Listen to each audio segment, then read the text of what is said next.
Baik, Assalamualaikum warahmatullahi wabarakatuh. Salam sejahtera bagi kita semua. Selamat siang teman-teman sekalian. Semoga kita semua selalu dalam keadaan sehat walafiat.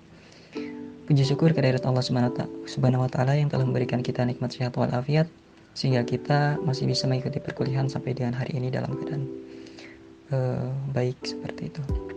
Salawat serta salam semoga tercurah limpahkan kepada junjungan kita Habibana wa syafi'ina wa maulana Muhammad sallallahu alaihi wasallam. Pada kali ini kita akan memaparkan materi tentang sampel populasi, variabel, dan skala. Sebelumnya, perkenalkan saya Ahmad Imran Ghazali, bertindak sebagai moderator dan juga pemateri pertama. Dan selanjutnya akan dilanjutkan oleh rekan saya yang bernama Batistuta Julian Hartono yang akan memaparkan materi kedua. Baik, menginjak materi yang pertama yakni sampel. Sampel merupakan bagian dari jumlah dan karakteristik yang dimiliki oleh populasi. Apabila populasi tersebut besar, sehingga peneliti mungkin mempelajari semua hal yang pada populasi, seperti halnya keterbatasan dana, tenaga, dan waktu. Sehingga peneliti menggunakan sampel yang diambil dari populasi itu. Dan sampel itu harus representatif. Kenapa harus representatif? Karena bayangkan saja ketika orang buta yang disuruh untuk menyimpulkan karakteristik sebuah atau seekor gajah gitu. Seekor gajah dimana ketika orang buta pertama disuruh menyebutkan seekor gajah dan dia memegang belalainya, dia akan mengatakan bahwasanya gajah itu seperti selang gitu. Gajah itu seperti selang. Lalu berbeda halnya ketika orang yang kedua memegang gajah itu, dipegang badannya gitu, seperti itu, dipegang badannya, lalu dia akan mengatakan bahwasanya gajah itu seperti tembok. Begitupun dengan orang yang ketiga, orang buta yang ketiga, yang mengatakan bahwasanya gajah itu seperti kipas gitu. Karena kenapa? Ternyata dia memegang telinganya gitu kan, seperti itu. Jadi dalam hal ini suatu sampel itu harus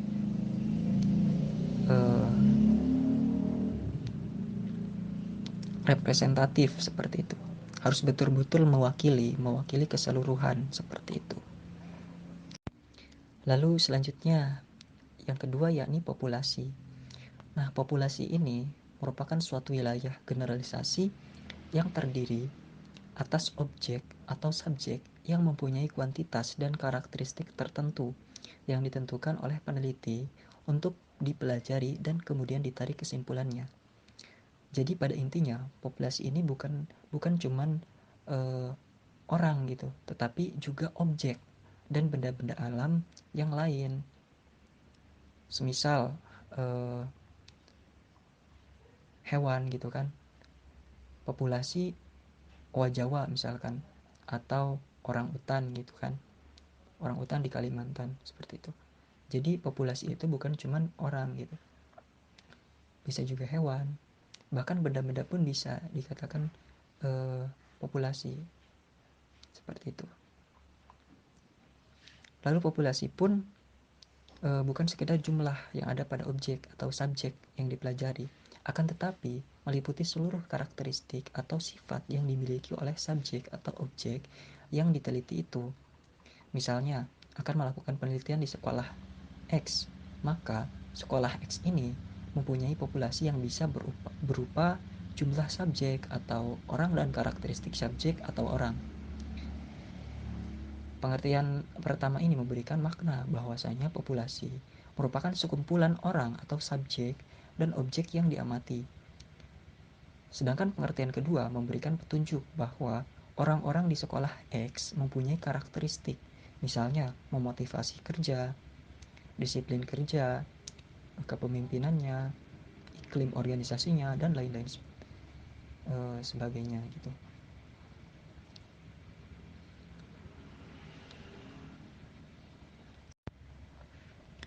Nah, jika tadi dikatakan bahwasanya populasi itu bukan cuman orang gitu. Nah, sekarang dikatakan bahwa satu orang itu dapat dikatakan juga dengan populasi. Karena kenapa? Karena setiap orang itu mempunyai karakteristik yang berbeda-beda. Semisal dari gaya bicaranya tentunya berbeda. Lalu disiplin pribadinya, hobinya, cara bergaulnya, kepemimpinannya, dan lain sebagainya. Misalnya ketika akan melakukan penelitian tentang kepemimpinan Presiden SBY semisal, maka kepemimpinan itu merupakan sampel dari semua karakteristik yang dimiliki oleh Presiden SBY tersebut gitu. Seperti itu. Lalu berbeda ketika kepemimpinan di Presiden Joko Widodo, seperti itu. Jokowi, karakteristik yang ada di diri Presiden Joko Widodo tersebut itu merupakan representasi dari kepemimpinan ataupun karakter daripada Presiden Jokowi tersebut, seperti itu.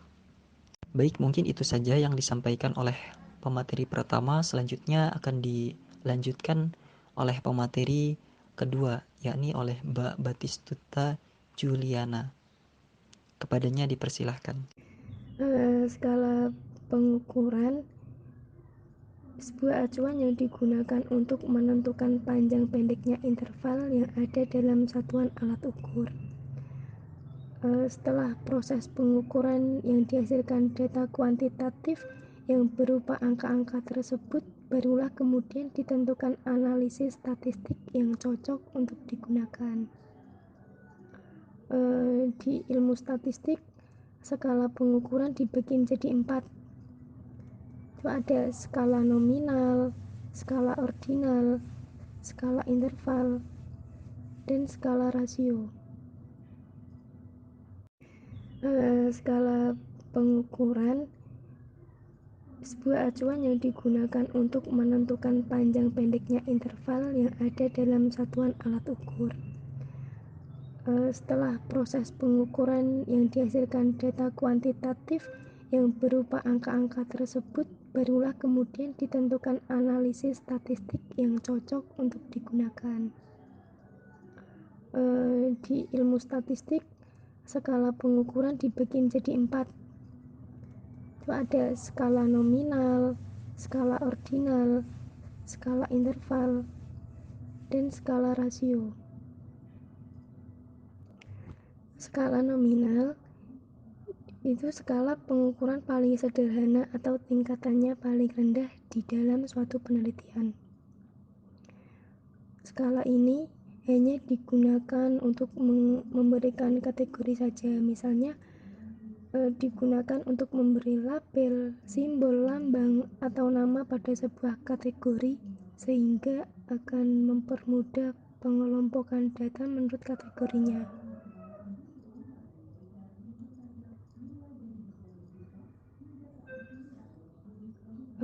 Pada skala nominal ini, peneliti akan mengelompokkan objek baik individu ataupun kelompok ke dalam kategori tertentu dan disimbolkan dengan label atau kode tertentu. Yang kedua ada skala ordinal. Skala ordinal itu pengukuran yang sudah menyatakan peringkat antar tingkatan. Jarak atau interval antar tingkatan juga tidak harus sama. Skala ordinal ini memiliki tingkatan yang lebih tinggi daripada skala nominal karena skala ini tidak hanya menunjukkan kategori saja tetapi juga menunjukkan peringkat.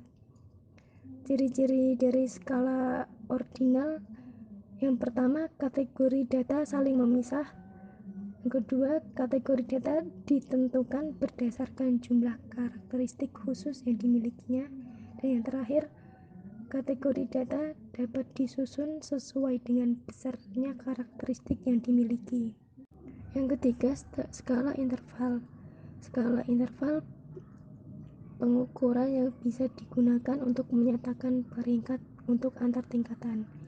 Jarak atau interval antar tingkatan pun sudah jelas, hanya saja tidak memiliki nilai nol mutlak.